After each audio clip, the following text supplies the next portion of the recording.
3 शेर।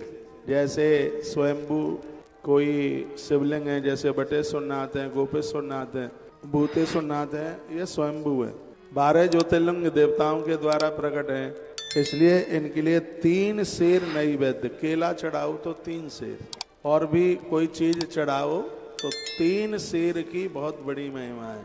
इसमें आपकी फलश्रुति, आपकी मांग पूरी हो जाती। 3 शेर का भोग लगाओ, फिर उसको बांट दो। उसमें जो आप अपने घर में मिट्टी के शिवलिंग बना रहे हैं, उसमें भी 125 ग्राम का वर्णन किया गया है। आधा पौआ 125 ग्राम ही होता है। तो इतना भोग लगा करके फिर उस प्रसाद को आप शिव भक्तों के लिए आप समर्पित कर सकते हैं, उन्हें बांट सकते। कहते हैं जो स्वयं प्रकट हुए लिंग के लिए ये नैवेद्य लगाते हैं, संपूर्ण कामनाओं को भगवान भोलेनाथ पूरा कर देते हैं।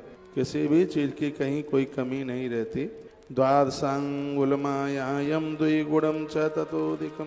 12 अंगुल ऊंचा शिवलिंग मंदिरों में उसको स्थापित करने की बात कही गई, और अपने घर में अंगुष्ठ के बराबर इतना बड़ा शिवलिंग बनाकर बंधन पूजन करके, मिट्टी का शिवलिंग रात भर भी घर में रखा नहीं जाता, रोज का रोज उसको विसर्जित करना होता है। देवता का अभिषेक करने से आत्मशुद्धि होती है। जो भगवान महादेव का जो अभिषेक किया जाएगा, ऐसे कहते हैं आत्मशुद्धि होती है। गंध लगाते हैं, इससे पुण्य बढ़ते हैं। जो रोली लगाते हैं ना, लोग कहते हैं कि शंकर जी को गंध नहीं लगती। आचार्य जी, इसमें लिखा है कि भगवान को गंध लगाने से आपके पुण्य कम नहीं होते, बढ़ते जाते। आपका अनुष्ठान कम नहीं होता, उसमें वृद्धि होती जाती है। नैवेद्य अर्पण करने से आयु बढ़ती है, स्पष्ट लिखा है। आयु, हाँ, आयु तृप्तश्च नैवेद्या धूपा अर्थमवाप्यते। कहा गया जो आप भगवान का भोग लगाते हैं, चलो आज पहला दिन है, यहाँ से व्यवस्था कर दी जाएगी। कल आप आए तो थोड़ी थोड़ी मिश्री लेके आ जाइए। पार्थिव पूजा में मक्खन की बड़ी महिमा है। थोड़ा सा मक्खन ले आओ, उसमें थोड़ी मिश्री डाल दो, फिर भोग लगा दो, थाल में रख दो। ये सगरी बातें शिव महापुराण में लिखी हैं।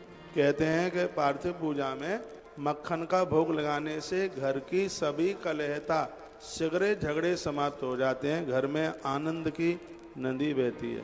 इतनी बड़ी मक्खन की ये बड़ी महिमा है। तो भगवान महादेव को मक्खन मिश्री का भोग लगता है, और किस किस चीज का भोग लगता है वह आप सुनेंगे, और वही मैं आपको निवेदन कर रहा हूँ। अभी आयु तृप्तश्च नैवेद्यात्, भगवान नैवेद्य से प्रसन्न हो जाते हैं तो भक्त की आयु बढ़ा देते हैं, उनकी उम्र बढ़ा देते हैं। तो उनका भोग लगाइए। सिंगाड़े की लपसी से महादेव का भोग लगता है।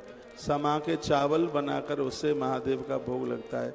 रस खीर बहुत ज़्यादा प्रिय है। गन्ने के रस में चावल उबाल